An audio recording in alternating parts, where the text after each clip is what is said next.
여러분 안녕하십니까?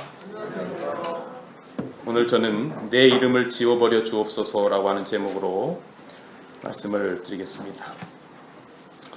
출애굽기 32장 30절로 32절의 말씀을 오늘 본문의 말씀으로 읽습니다. 이튿날 모세가 백성에게 이르되 너희가 큰 죄를 범하였도다.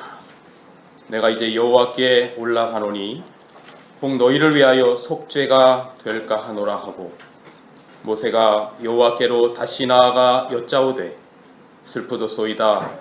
이 백성이 자기들을 위하여 금신을 만들어 싸우니 큰 죄를 범하였나이다. 그러나 이제 그들의 죄를 사하시옵소서. 그렇지 아니하시오면 원하건대 주께서 기록하신 책에서 내 이름을 지워버려 주옵소서. 사랑이 크면 클수록 그 사랑이 반응되지 않으면 더 아픈 법입니다. 그래서 부모는 자식 때문에 평생을 아파합니다. 여기 사랑이 너무 커서 온 우주를 사랑으로 통치하시는 하나님의 아픔이 기록되어 있습니다. 그 아픔을 모세를 통하여 우리에게 전달하고 있습니다. 오늘 본문은 출애굽기 32장에 모세가 십계명을 받으러 시내산에 올라간 사이에 이스라엘 백성들이 아론에게 요청하여 금송아지를 만들어서 우상 숭배한 사건을 기록하고 있습니다. 전에 여러분들께 여러 번 말씀드렸듯이 아담이 범죄하고 난 다음에 그 전과 달라진 게 있는데, 범죄 이후에 사람은 뭔가 자꾸 눈에 보이는 걸 요구하고 눈에 보여야 마음에 안정이 되는 겁니다. 아담 전에는 하나님의 율법도 아담의 신비에 마음 가운데 새겨져 있었고, 하나님과의 사랑의 관계 속에서 그들이 영생을 누리며 행복했습니다. 그런데 범죄 후에 사람의 마음은 믿지 못하는 것이 되어버렸고, 그래서 하나님께서 인류의 구속을 눈에 보이는 것에다가 주셨습니다. 하나님의 율법도 에덴에서는 아담의 신비에 새겨져 있었던 것을 뭔가 사람들이 자꾸 눈에 보이는 걸 요구하기 때문에 돌비에다가 옮겨서 인간 세상 죄인의 상황에 맞도록 십계명으로 10가지로 나뉘어서 눈에 보게 해주셨고, 구속의 역사도 성소라고 하는 눈에 보이는 그 어떤 형상에다가 두셨습니다. 예를 들어 저희가 성소 공부를 지난 연말 기도주일에도 많이 했지만, 이 번제단이라고 하는 것을 통해서 눈에 보이지 않는 그 십자가를 형상화하셨고, 물두멍이라고 하는 것을 통해서 침례라고 하는 그 의미를 형상화하셨고, 떡상이라고 하는 것을 사람의 눈에 보이게 만들므로 말씀이라고 하는 것을 형상화하셨고, 분향단으로 눈에 보이지 않는 기도라고 하는 것을 형상화하셨어요. 이 모든 것들은 사실 예수님을 상징하는 것인데, 사람들이 범죄하고 난 다음에 자꾸 뭔가 눈에 보이는 걸 요구하니까 눈에 보이지 않았던 아담의 마음 가운데 심겨졌던 율법을 눈에 보이는 돌비에다가 보여주셨고, 구속사를 눈에 보이는 성소라고 하는 것을 통해서 주셨습니다. 그런데 이런 형상을 바라는 사람들의 마음이 점점 커지면서 사람들은 뭔가 형상을 만들어서 눈에 보이지 않는 신이라고 하는 것을 믿지 못하고 뭔가 눈에 보이는 것을 만들어서 거기에다가 절하고 그것을 예배하는 습성들이 생겨나게 된 거죠. 그리고 그것을 신이라고 생각을 했습니다. 인류 역사상 온 인류의 나라와 민족을 다 막론하고 범죄 이후에 생긴 것입니다. 올 봄에 제가 이태리를 가서 그 바티칸을 가보았지요. 근데 이 바티칸 이 베드로 성당의 모든 건물들 위에마다 소위 말하는 성인이라고 하는 형상들을 저 안에다 다 저렇게 위에다 만들어 놓고, 그 안에도 뭐 베드로 형상 이런 걸 만들어 놓고 그걸 만지면 소원을 이루어 준다고 그래서 뭐 그 만지는데 얼마나 사람이 줄을 많이 섰는지 몰라요. 그리고 그 베드로 그 형상의 발이죠. 발이 얼마나 사람들이 많이 만졌는지, 뭐 얼마나 뭐 맨질맨질, 뭐 청소를 해도 그렇게 할 수 없을 만큼 맨질맨질하게 해 놓았습니다. 좀 더 클로즈업 해보면 이런 형상들을 만들어 놓고 뭔가 이렇게 압도되는 분위기 가운데 그것이 우리를 마치 보호할 것 같은 그런 느낌을 사람들이 갖는 거죠. 제가 이 사진을 여러분들에게 보여드렸는지 안 보여드렸는지 잘 모르겠는데 제가 뭐 어두워서 잘 안 보입니다. ISS 공부할 때에 선교 여행의 일환으로 저 인도를 갔는데 여기 이게 저입니다. 저 뭐 이렇게 보니까 잘생겨 보이죠? 같이 갔던 교수들이고, 미국인 교수고 인도 교수고, 요 두 분이 인도, 이분이 우리 제치안칠 예수 재림교회 장로님인데 인도 분이시고, 이분은 사모님인데 사모님인데 힌두교의 아주 열성 분자입니다. 참 희한하죠. 우리 재림교회 신실한 장로님과 힌두교의 신실한 여자분이 같이 행복하게 삽니다. 어떻게 이렇게 행복하게 사나 봤더니 인도는 모든 사물에 다 신이 있다라고 그렇게 믿기 때문에 예수도 그냥 그런 신 중에 하나입니다. 뭐 코끼리 신, 원숭이 신, 뱀 신, 뭐 소신 등등 많은 신 가운데 그냥 예수도 하나의 신이니까 그냥 인정하면서 그렇게 살아요. 이분의 방 한켠을 보니까 방 한켠에 이런 힌두교 사당이 차려져 있습니다. 근데 이게 뭐냐면 다 어떤 자기들이 신으로 숭배하는 형상들을 여기다 다 이렇게 만들어 놓고 아침 저녁으로 얼마나 신실하게 이곳에 가서 절을 하고 1년에 한두 번은 그들이 성지라고 여기는 곳에 힌두교 아주 열성 분자인 이 여자분이 그렇게 다니는 이야기를 듣게 되었습니다. 그들이 믿는 신 가운데 아주 높은 위치에 있는 신입니다. 형상은 코끼리로 만들어져 있고 뭐 사람의 눈을 가지고 있고 별걸 다 이렇게 만들어 놓고 여기에 사람들이 절하지요. 뭔가 이런 게 사람들의 눈에 필요한 겁니다. 과연 힌두교만 그런가? 뭐 일반 불교를 가봐도 아주 영험하다라고 생각되는 그런 사찰에 이런 형상들을 만들어 놓고 가끔 뭐 여기다 100년에 한 번 난다는 뭐 꽃, 뭐 우담바란가요? 뭐 이게 피면 전국에서 사람들이 그 효험 있는 거기 가서 왠지 절하면 모든 게 될 것 같은 그런 마음을 사람들이 갖게 되었죠. 우리나라도 이런 나무 뭐 신 성황당 뭐 천하 대장군 뭐 지하 여장군 뭐 이런 것들을 많이 만들어 놓고 경배합니다. 성경에도 송아지 신, 바알 신, 아스타로 신 뭔가 형상을 만들어 놓고 그 안에 사람들이 거기에서 그것을 신이라고 예배하며 그렇게 산 것이 인류 역사의 죄악의 문화입니다. 그런데 하나님께서 분명하게 말씀하시기를 이런 형상들을 신이라 새겨서 경배하는 것을 엄격히 금하셨습니다. 왜냐하면 믿음이라고 하는 것은 히브리서의 말씀에 보면 바라는 것들의 실상이요 보지 못하는 것의 증거로 눈에 보이지는 않지만 우리의 마음 가운데 거하시는 하나님을 믿는 것, 이것이 우리의 신앙의 모습이죠. 그래서 십계명의 둘째 계명에다가 우상을 만들지 말고 그것에다 뭐 하지 말아라, 절하지 말아라. 땅 위에 그 어떤 형상이든지 바다의 형상이든지 땅 아래 그 어떤 형상이든지 만들고 그것을 너희의 신이라 하여 절하지 말라. 하나님께서 십계명의 둘째 계명에다 분명히 못을 박아 놓으셨습니다.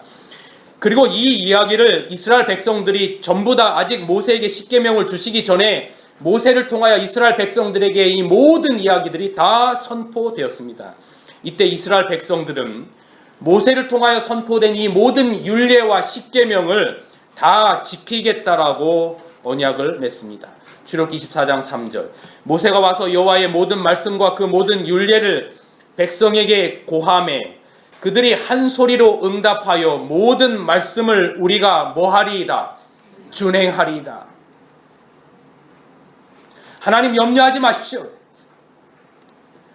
모세 염려하지 마십시오. 당신이 말한 것 우리가 다 준행하겠습니다 이거죠. 근데 저는 적어도 이 순간만은 이 이스라엘 백성들이 거짓말로 이 말을 했다고 생각지 않습니다. 적어도 이 순간만은 정말로 그들의 마음 가운데 하나님께서 말씀하신 그 모든 십계명과 21장서부터 출애굽기 24장까지에 나타나는 그 모든 율례들을 우리가 다 지키겠다고 진심으로 말했다고 생각하는 거지요. 이스라엘 12지파를 상징하는 12개의 기둥을 거기다 세우고 양을 잡아서 피를 뿌리고 피의 언약을 맺었어요. 그리고 모세는 다시금 하나님께서 시내산에 올라오라고 말씀하셔서 시내산에 올랐어요. 40일 밤낮을 하나님과 함께 있었습니다. 그때에 이 십계명의 두 언약의 돌비를 받고 하나님께서 불러주시는 모든 그 율례들을 지난주에 말씀드린 것처럼 그 율례 가운데 첫 번째 나오는 것이 바로 히브리 노예에 관한 율례였어요. 또한 성막을 어떻게 지으라고 하는 성막의 청사진도 주셨습니다. 엘렌 화이트는 모세와 함께 시내산에 강림하시고 십계명을 주시고 율례를 주시고 성막의 청사진을 주신 성경에 여호와라고 나와 있는 그분이 바로 예수 그리스도셨다라고 기록하고 있습니다.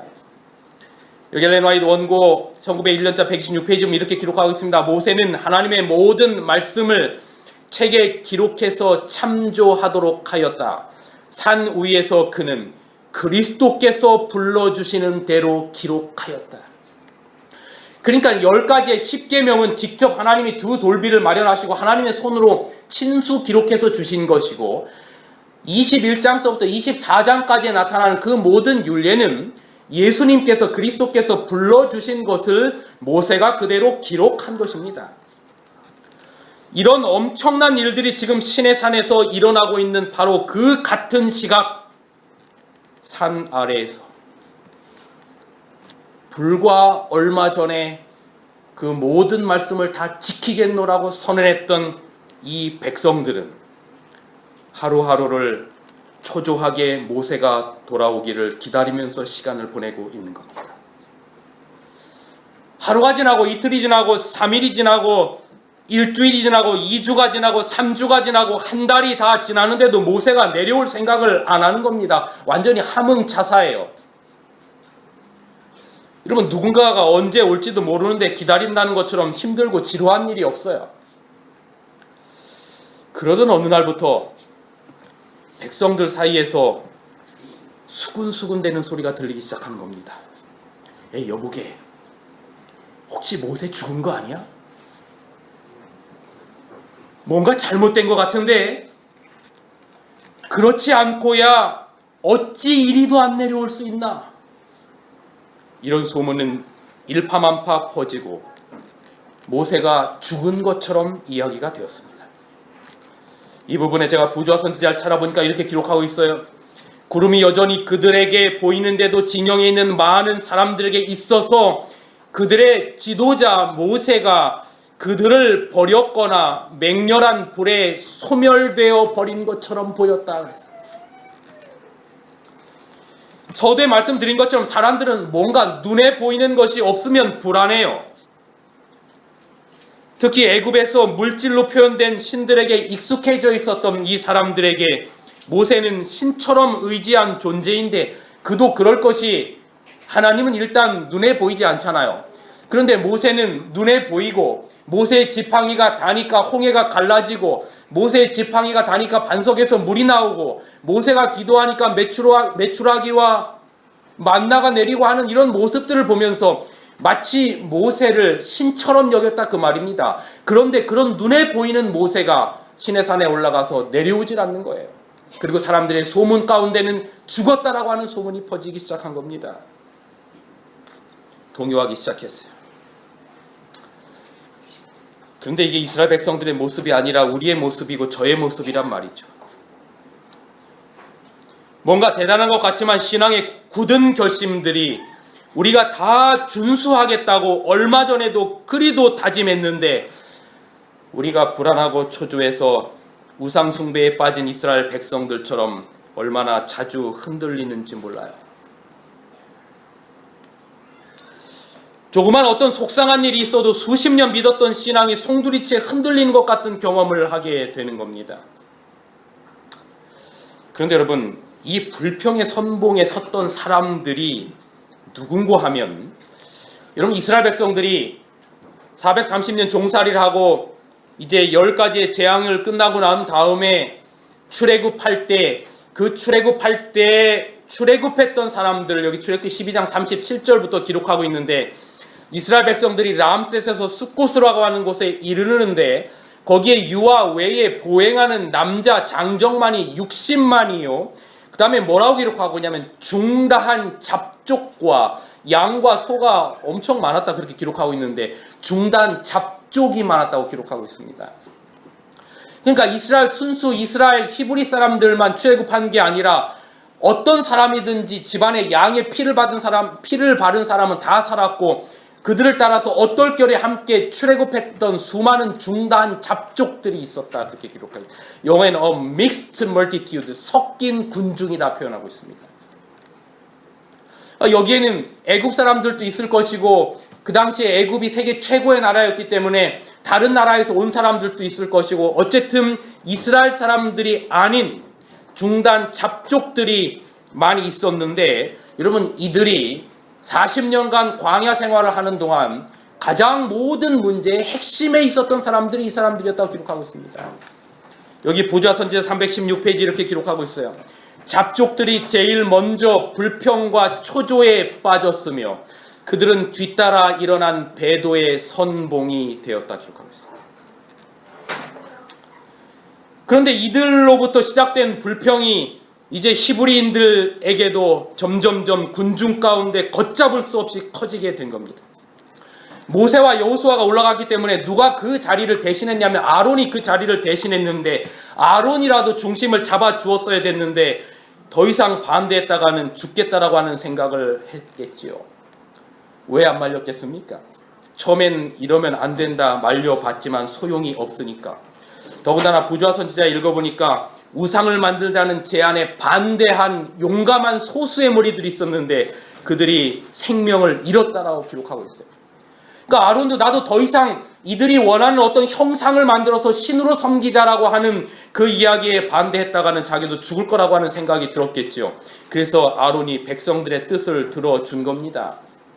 부조화 선지자 326페이지, 백성들은 하나님을 나타내는 표상 곧 모세를 대신하여 그들을 인도할 어떤 형상을 갈망하였다. 모세가 견디다 못해서 당신들이 그렇게 원하면 당신들 귀에 있는 금귀고리 다 빼오십시오. 있는 보석, 금 다 가져오십시오. 그리고 그것이 많이 쌓였습니다. 그리고 그것을 녹여서 금 송아지를 만들었어요. 와, 나왔는데 그럴듯한 겁니다. 모세보다 훨씬 더 잘생겼어요. 번쩍번쩍한 겁니다. 그리고 애굽에서 많이 보았던 그 신과 너무나 비슷하게 생겼습니다. 야, 저 정도면 됐다. 거기다 정말 기가 막힌 사실은 오늘 출애굽기 32장 5절에 보면 아론이 그렇게 형상을 만들어 놓고, 자, 내일은 여호와의 절일이다, 여호와의 축제일이다 선포하고 그 다음날 아침서부터 그 송아지에다가 숭배하며, 출애굽기 32장 10절, 이스라엘 백성들이 그것을 숭배하며 그것에게 희생을 드리며 말하기를 이스라엘아, 이는 너희를 애굽 땅에서 인도하여 낸 너희 신이라. 기가 막힐 일이 이루는 겁니다. 분명 얼마 전에 하나님이 이스라엘 백성들 사이에 맺었던 우리가 당신의 말씀을 다 따르겠나이다라고 하는 그 신의 산 언약을 전부 다 파기하는 행동이었어요. 하나님이 이 사실을 모세는 모르고 있었어요. 산에 있었으니까. 그런데 하나님이 이 모든 사실을 가슴 아프게 보셨어요. 가슴 아프게. 여러분, 쓰레기통에 먼지 들어가면 속상하지 않은데 정성껏 만든 음식에 쓰레기 들어가 보세요. 속상하죠. 여러 번 말씀드린 것처럼 남의 자식에게 배신당하면 그래도 괜찮은데, 남에게 어떤 사기를 당하면 그래도 참을만 한데, 내 사랑하는 사람에게, 내 자식에게 상처를 입어봐요. 그것처럼 고통스러운 일이 없는 거예요. 목회를 하면서 가장 아픈 경우가 어떤 경우냐면, 그냥 어느 교회를 발령을 받아서 가서 이제 교인들을 파악하고 이렇게 할 때 처음서부터 그냥 이 표현이 적합한 표현인지는 모르겠습니다만, 그냥 신통치 않게 신앙생활했던 분들이 그냥 교회에 빠지고 그러면 또 그냥 그러나 보다라고 생각을 하게 되는데, 열심히 주의 일을 함께 했던 분들이 어떤 일을 계기로 뒤로 물러가거나 신앙을 떠나거나 교회를 옮기면 참 가슴이 많이 아프더라고요. 이스라엘을 종되었던 곳에서 불러내시고 신의 산 언약을 피로 맺으시고, 너희가 내 말을 듣고 내 언약을 지키면 너희는 내 소유가 되고 제사장 나라가 되고 거룩한 백성이 되리라 정성 들인 이스라엘 백성들이 지금 이러는 겁니다. 남이 그러는 게 아니라 내 자식이라고 여겼던 백성들이 지금 이러는 겁니다. 하나님이 가슴이 너무 아프셔서, 모세야, 큰일 났다. 빨리 내려가 봐라. 모세와 여호수아는 산에서 급히 내려와 보니까 기가 막힌 상황이 벌어지게 된 걸 보게 된 겁니다. 금송아지 앞에서 춤추고 절하고 이것을 신이라 노래하는 거예요. 얼마나 어처구니가 없는지, 얼마나 모세가 화가 났는지, 대노하여 하나님께로부터 직접 받은 그 돌판을, 십계명을 던져서 깨트려 버렸어요. 이렇게 32장 19절에 기록하고 있습니다. 그런데 이것은 하나님께서 깨트려 버리라고 하는 명령을 따른 것입니다. 엘렌 화이트는 이렇게 기록합니다. 그것은 백성들이 보는 앞에서 의도적으로 깨트려 버리라는 하나님의 지시를 따른 것인데, 그 의미는 그들이 얼마 전에 하나님과 맺은 언약을 깨트려 버렸다는 뜻이다. 하나님이 깨라고 하셨어요. 하나님께서 직접 두 돌비를 준비하시고 계명을 새기셔서 준 것을 깨트리라 말씀하신 겁니다. 십계명의 둘째 계명이 어떤 우상의 형상도 만들거나 섬기지 말라는 것이었는데, 하나님의 언약을 처참히도 무참히도 짓밟았어요. 가슴 아픈 이야기입니다. 사랑해서 결혼했는데 아내나 남편이 바람이 난 겁니다. 그 아픔을 호세아에서 그리고 있는 걸 우리가 알잖아요. 같은 아픔을 하나님이 내 백성이라고, 내 신부라고 여겼던 사람들에게 느끼는 겁니다. 그런데 율법을 어기면 사망이에요. 죄 싹슨 사망입니다. 이런 일을 했기 때문에 이들은 전부 다 뭐 해야 되냐면 율법을 어겼기 때문에 사망이고 죽어야 하는 것입니다. 이것이 율법의 공의입니다. 마치 에덴 동산에서 아담과 하와가 선악과를 먹지 말라고 하는 그 언약을 어기게 되었을 때, 이걸 먹는 날에는 내가 정령 죽으리라라고 하는 것처럼, 언약을 어기면, 율법을 어기면 우리 모든 죄인은 죽을 수밖에 없게 된 것과 똑같은 표상입니다. 그러나 죽을 아담에게 하나님께서 가죽옷을 입히시고 은혜의 옷을 입혔던 것처럼, 그 가죽옷의 은혜 또한 창세기 3장 15절에 여인의 후손을 표상하는 한 인물이 오늘 성경에는 있는데, 그 사람이 우리가 아는 모세입니다. 언약을 깨뜨린 그들을 하나님이 다 진멸하시겠다고 선언했습니다. 여기 보십시오. 출애굽기 32장 9절 10절, 여호와께서 모세에게 이르시되 내가 이 백성을 보니 목이 곧은 백성이로다. 그런즉 나대로 하게 하라. 내가 그들에게 진노하여 그들을 진멸하고 너로 큰 나라가 되게 하리라. 율법의 공의입니다. 언약을 깼기 때문에, 피로 맺은 언약을 깼기 때문에 이들은 전부 다 멸망할 수밖에 없어요. 그런데 제가 여기서 참 감동적이고 의미심장한 표현을 보았어요. 제가 이 표현을 보고 혼자 그냥 멍하니 아침에 말씀을 보다가 멍하니 생각이 들어서 한동안 멍하는 그런 경험을 했어요. 여기 보면 이 백성을 보니까 목이 곧은 백성인데 그 다음에 뭐라고 빨간 것이 한번 같이 읽어보겠습니다. 그런즉 나대로, 시작. 그런즉 나대로 하게 하라. 내가 그들에게 진노하여 그들을 진멸하고 너로 큰 나라가 되게 하리라. 도대체 이게 무슨 뜻일까에 잠시 멈췄습니다. 그런즉 나대로 하게 하라. 나대로 하게 하라. 이게 무슨 말 같습니까, 여러분? 그런즉 나대로 하게 하라. 제가 이걸 영어 성경을 찾아보니까 킹 제임스 버전에 보니까 Let me alone 그렇게 돼 있고, NIV에 보니까 Leave me alone 그렇게 돼 있어요. 그냥 냅둬 이 말입니다. 냅둬. 쉽게 말하면 냅둬. 그런데요, 여기 킹 제임스 버전에 나타나는 그 다음의 문장이 오늘 한국말로 번역된 문장과는 조금 달라요. 한국말에는 그런즉 냅둬, 내 맘대로 하게 냅둬 그렇게 한 다음에 내가 그들을 진노하여 그들을 진멸하고 너로 큰 나라가 되게 하리라. 이것은 하나님의 대단히 깊은 결심이 있는 것처럼 보입니다. 내 언약을 깨고 피로 맺은 언약을 깨고 우상 숭배를 하고 율법을 어겼으니 내가 그들을 진멸하고 죽이고 모세 너로 하여금 큰 나라를 이루게 하겠다라고 하는 대단히 큰 결심처럼 기록이 되어 있는데, 영어 성경에는 뭐냐면 Let me alone, 냅둬, 그 다음에 뭐라고 말하면 My wrath may wax up against them. 여기 전부 다 뭐라고 되어 있냐면 may라고 하는 표현을 써 있어요. may.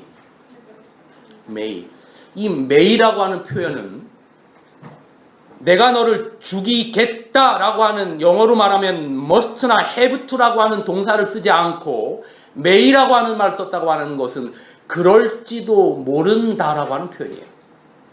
냅둬, 내가 그들을 소멸할지도 몰라, 그 말이에요. 이게 무슨 이야기일까 혼자 생각을 하다가, 이런 부모님들이 어떤 가족 일로 속상을 하거나 문제가 있으면 이제 어떤 한 가족 아들에게, 큰 아들에게 상의를 만약에 하게 된다면, 야, 내가 그놈 때문에 정말 너무 속상해 죽겠는데 나 막지 마. 예를 들어서 저희 아내가 그런다면, 내가 누구 때문에 속상해 죽겠는데, 저희 큰아들 둘째 아들 중에 누구 때문에 속상해 죽겠는데 내가 이놈 가만히 안 둘 거야. 그리고 막 화가 나 있으면서 여보 나 막지 마. 내 맘대로 할 거야. 내가 그놈을 표현 이상합니다. 그를 어떻게 할지도 몰라. 왜 이렇게 장황하게 말씀하실까? 그냥 냅둬. 이게 무슨 말일까?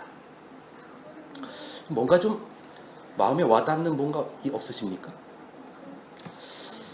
진짜 죽일 거면 이런 말을 모세에게 할 필요가 없어요. 그러니까 이게 진짜 하나님이 이들을 진멸하시겠다라고 하는 이야기가 아니라 하나님께서 모세에게 그 속상한 마음을 뭔가 모세야 네가 내 맘 좀 알아라 하는 것과 같은 느낌이 든단 말이죠.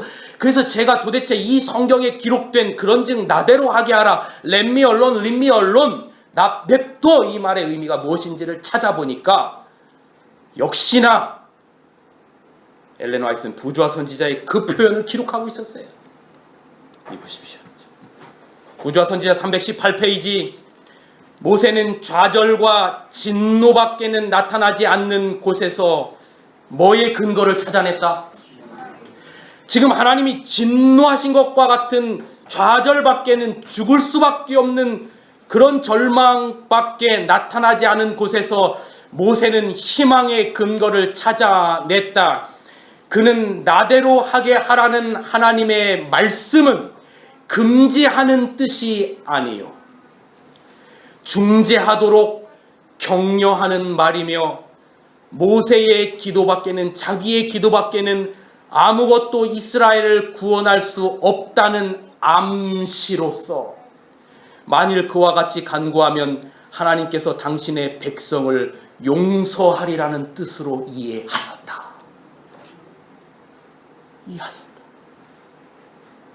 그러니까 지금 하나님이 너무 가슴 아프고 속상하셔서 야 모세야 냅둬, 내가 이놈들 가만히 두나 보자 라고 말하지만 그 나대로 하게 하라는 렛미 언론의 그 의미 가운데 모세는 하나님의 진정한 의미를 캐치했던 거예요.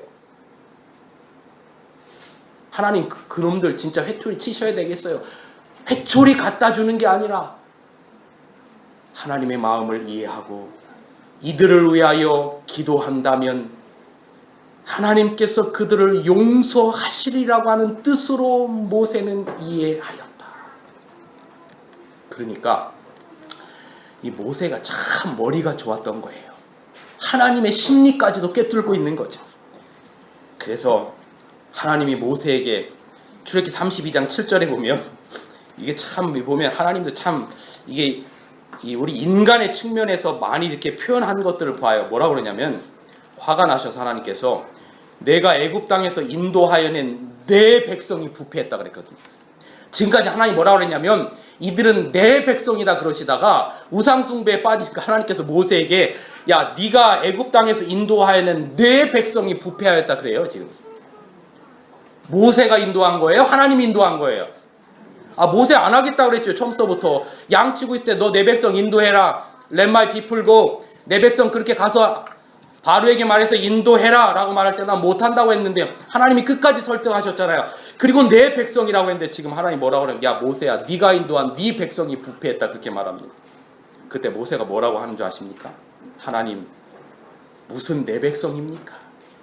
이들은 주의 백성입니다. 이들을 죽이시면 이방 나라 사람들이 뭐라고 생각하겠습니까? 죽이려고 출애굽시켰다 하지 않겠습니다. 않겠습니까? 그러면 하나님이 뭐가 됩니까? 그리고 하나님 나로 민족을 이루시겠다고요? 무슨 그런 말도 안 되는 말씀을 하십니까? 아니 그러면 그동안 하나님이 끝없이 얘기해왔던 아브라함과 이삭과 야곱에게 하늘의 별처럼 주시겠다라고 하는 약속은 전부 다 어떻게 되는 겁니까? 이 백성은 내 백성이 아니라 하나님의 백성입니다. 아버지, 이들을 용서해 주십시오. 모세가 그렇게 말씀드리니까 하나님이요 13절까지 출애굽기 32장 13절까지 모세가 그런 이야기를 하니까 바로 14절에 뭐라고 기록하는 줄 아세요? 이렇게 기록합니다. 같이 한번 읽어볼래요? 여호와께서 뜻을 돌이켜서 시작.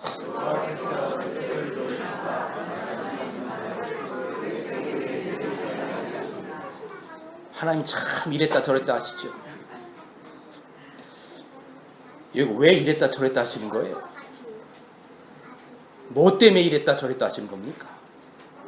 여러분은 왜 자식을 기를 때 이랬다 저랬다 하십니까? 이 녀석 가만히 안 둘 것 같이 화가 나지만 왜 그를 다시 끌어안고 그가 잘못했다 하면 그 아들을 끌어안고 울며 용서하는 겁니까? 남의 자식이면 그냥 상관 안 하고 진멸해도 되는데 그 자식이 남의 자식이 아니라 내 백성이 아니라 누구 백성이라고 여기는 겁니까 지금? 내 백성이라고 여기는 거예요. 내 백성이라고.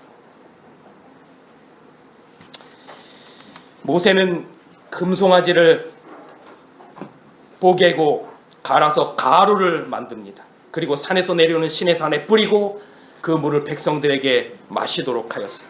그리고 그들을 위해 이렇게 중보하기도 하는 게 오늘 본문의 이야기입니다.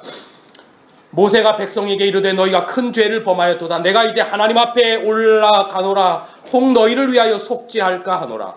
모세가 여호와께로 다시 나와 여짜오되 하나님 슬픕니다. 이 백성이 자기들을 위하여 금신을 만들어 싸우니 큰 죄를 범하였나이다. 그러나 이제 그들의 죄를 사하시옵소서. 같이 읽을까요? 그러나 이제 그들의 죄를 잘 안 보이시나요? 같이 시작. 그러나 이제 그들의 죄를 사하시옵소서. 그렇지 아니하오시면 원하건대 주께서 기록하신 책에서 내 이름을 지워버려 주옵소서. 자기 이름 하늘 생명책에서 지우도 좋으니 하나님 차라리 그들을 죽이시려고 나 먼저 죽이시오 이 말이지. 부조와 선지자 이렇게 기록합니다. 이스라엘 백성을 위하여 중재할 때에 모세는 이제까지 하나님의 인도하에서 그가 여러모로 정력을 쏟아온 이스라엘 백성들에 대한 깊은 관심과 사랑 때문에 그의 소심함은 없어졌다. 얼마나 담대합니까? 내 이름 하나님 지워버려 주십시오. 그럴 만큼. 뭐 때문에 그렇게 담대해졌다고요? 그들을 위한 관심과 사랑 때문에. 여호와께서는 모세의 간청을 들으시고 그의 이기심 없는 기도를 응답해 주셨다. 하나님께서는 그분의 종을 시험하셨다. 하나님께서는 그의 모세의 성실성과 범죄하고 감사할 줄 모르는 백성들에 대한 그의 사랑, 모세의 사랑을 시험하셨다. 하나님께서는 그의 성실함과 단순한 마음과 그의 진실함을 기뻐하시고 그들에게 신실한 목자로서 이스라엘 백성을 약속의 땅으로 인도할 중요한 책임을 맡기셨다. 뭔 얘기인 줄 아세요? 하나님이 이 모세의 내 이름을 하늘 생명책에서 차라리 지워달라고 이들을 죽이시려거든. 그 이야기를 들으시고 하나님이 무슨 생각한 겁니까? 이 이야기가 아이고 그래 모세야, 내가 너 하나 진짜 잘 선택했지.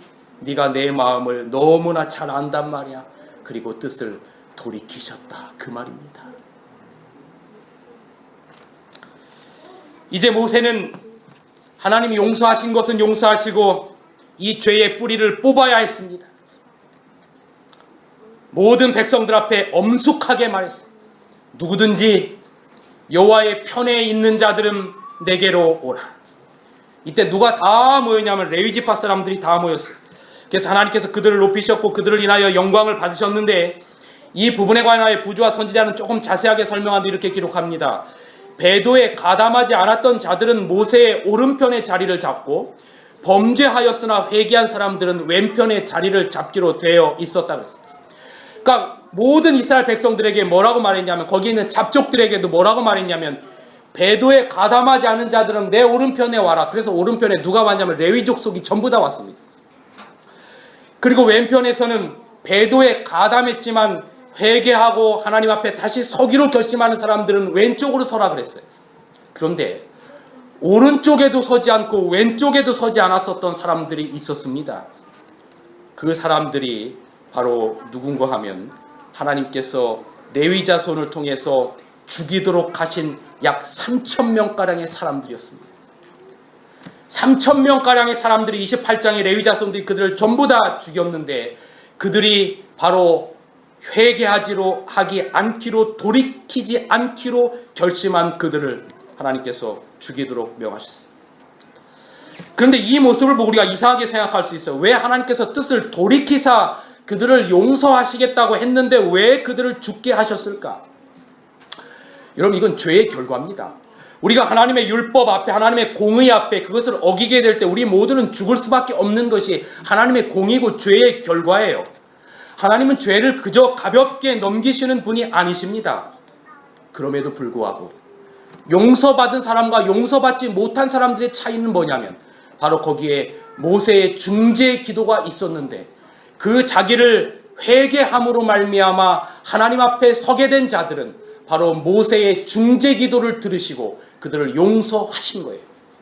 그런데 끝까지 나는 회개하지 않기로 결심합니다라고 했던 사람들이 바로 그 죄에 대한 대가를 통해서 죽은 3,000명가량의 사람들이 기록이 되어 있습니다. 여러분, 여기 그렇다면 이 죄 가운데 가장 죄가 큰 사람이 누굴까요? 잡족일까요? 어떨결에 따라한 이스라엘 백성들일까요? 아론일까요? 누굴 것 같습니까? 아론입니다. 지도자에 대한 죄가 가장 큰 거예요. 그런데 아론은 어떻게 구원을 받았을까? 여러분, 여기 모세가 이스라엘 백성들이 거의 이제 가나안 땅 접경 가운데 왔을 때 지나간 날을 돌이키면서, 바로 이때의 장면을 돌이키면서 회고하면서 모세가 신명기 9장 20절에 이렇게 기록하고 있습니다. 여호와께서 또 아론에게 진노하사 그를 멸하려 하셨으므로 내가 그때에도 아론을 위하여 뭐했다? 기도했다. 아버지, 내 형 아론의 죄도 용서해 주세요. 그리고 아론도 어디에 섰던 걸까요? 회개하기로 결심한 그 자리에 섰던 겁니다. 그래서 그가 멸망받지 않게 되었던 겁니다. 여러분, 이 모든 구원의 배경에는 모세의 중보기도가 있었어요. 모세는 이 백성들과 아론을 위해서 자신의 이름을 하늘 생명책에서 지워질 각오를 하고 기도한 겁니다. 쉽게 말하면 목숨 걸고 기도한 거예요. 여러분, 이때 성경에 등장하는 여호와, 신의 산으로부터 모세와 대화하시던 여호와는 사실 예수 그리스도셨다라고 말씀을 드렸습니다. 이때로부터 약 1500년 후에 그리스도께서 갈보리 언덕에서 인류를 구원하기 위해 십자가에 달려 돌아가셨을 때 1500년 전에 모세가 기도했던 것과 똑같은 기도를 하시는 겁니다. 아버지여, 저들을 사하여 주옵소서. 아버지여, 저들을 용서하여 주옵소서. 자기 하는 것을 알지 못하나이다. 여러분, 이 예수님이 우리를 향한 중보는 예수님 자신의 목숨을 거신 겁니다. 목숨 정도가 아니라 하나님의 자리를 걸고 용서를 하신 겁니다. 온 인류의 죄를 다 짊어지시고 그 죄의 저주를 다 그분이 짊어지시고 용서하신 겁니다. 스데반이 돌에 맞아 순교하면서 아버지 주여 저들의 죄를 저들에게 돌리지 마옵소서 이 말을 하고 잔이라라고 기록하는데 목숨 걸고 한 겁니다. 여러분, 용서는 그리 하는 겁니다. 사랑하는 성도 여러분, 우리 그리스도인들 맞지요? 왜 답이 없어요? 우리 그리스도인들 맞지요? 그리스도인들이라고 하는 것은 예수님의 성품을 닮은 사람들을 그리스도인이라고 부르는 겁니다. 그렇다면 우리도 남들을 위해서 중보 기도할 수 있어야 합니다. 그냥 나랑 친한 사람, 나와 맞는 사람만을 위하여 기도 드리는 것은 누구든지 할 수 있어요. 그러나 여러분, 우리가 그리스도인이라고 하면 나를 사랑하지 못하고 남을 용서하지 못하면 우리는 그리스도인이라고 말하기 자격이 없는 거예요. 우리는 1만 달란트 빚진 자잖아요. 그런데 용서받았잖아요. 그런데 100데나리온 빚진 자들을 용서하지 못하면 주님께서 슬퍼하시는 겁니다. 사랑하는 여러분, 지금도 우리 죄를 위해 주님의 중보 기도가 있다는 사실을 기억하십시오. 연막 기도주일 동안 말씀드린 것처럼 사단이 우리의 성품의 모난 부분을 하나님 앞에 참소할 때 주님이 뭐라고 말씀하신다고요? 아버지, 나의 피를 보시고 용서해 달라고 기도하신다고요. 그 용서가 헛되지 않도록 우리도 우리 주변 사람들을 위해서 중보 기도합시다. 그 중보 기도는 어떻게 하는 거라고요? 목숨 걸고 하는 거라고요. 용서하고 사랑합시다. 우리의 일상에서 용서할 수 없는 사람들을 위하여 드리는 중보 기도는 바로 우리가 신의 성품에 참여하는 모습이며 우리가 무릎 꿇는 그곳은 바로 속죄소가 되는 겁니다.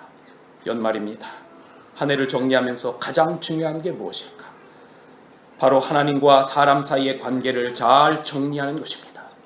하나님께 더욱 가까이 나아가시고 이웃과 성도들과 가족 간의 관계에서 서로 용서하고 화합하는 그런 아름다운 연말이 되시기를 간절히 바라면서 오늘 말씀을 주겠습니다. 하나님, 차표도 없이 승차한 2018호 인생 열차가 이제 거의 종착역에 도착하게 됩니다. 지난 2018년에 우리의 삶을 되돌아보건대 섭섭하고 아쉬웠고 못다한 일들, 많은 일들이 있었지만 그러나 2018년 마지막을 달려가는 이 즈음에 아버지 하나님, 우리가 주님과 우리 이웃들과의 관계를 다시금 주님의 뜻 안에서 잘 정립하고 마무리할 수 있도록 주님 도와주옵소서. 남을 위하여 중보기도 하게 하시고 아버지 하나님, 우리의 기도가 하늘로 상달되는 기도가 될 수 있도록 하나님 도와주옵소서. 우리의 마음에 속상하고 상처받고 힘든 일들이 있거든, 기도의 제목이 있거든, 주님 이 해가 다가기 전에 주님 이루어 주시옵소서. 이제는 우리 하나님의 사랑과 예수 그리스도의 은혜와 성령 하나님의 감화 감동하심이 우리 모두와 함께하여 주옵소서. 예수님의 이름으로 기도합니다. 아멘.